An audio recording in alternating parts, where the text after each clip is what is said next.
अजित पवारांनी दिल्लीत घेतली शरद पवार यांची भेट। वाढदिवसाच्या दिल्या शुभेच्छा। काका पुतण्यात अर्धा तास चर्चा। मनोमिलन होणार का याकडे लक्ष। 14 डिसेंबरला मंत्रिमंडळ विस्तार होण्याची शक्यता। अजित पवारांचंही वक्तव्य। तिन्ही पक्षाचे आमदार घेणार शपथ। मंत्रिमंडळात कोणाची वर्णी लागणार याकडे लक्ष।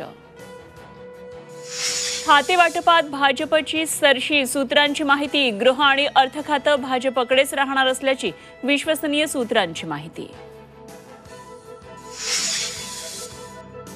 दिल्लीतल्या बैठकीनंतर मुंबईतही महायुतीच्या नेत्यांची बैठक। मंत्रिमंडळ विस्तारावर मुंबईत बैठक होणार। मंत्रिमंडळात कोणाची वर्णी लागणार यावर लवकरच शिक्कामोर्तब होणार।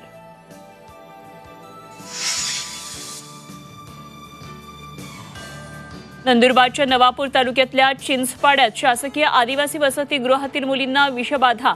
संध्याकाळच्या जेवणानंतर 73 पैकी 22 मुलींना त्रास। आणि साई भक्तांसाठी आनंदाची बातमी। मंदिरात हार फुलं घेऊन जाण्यास परवानगी।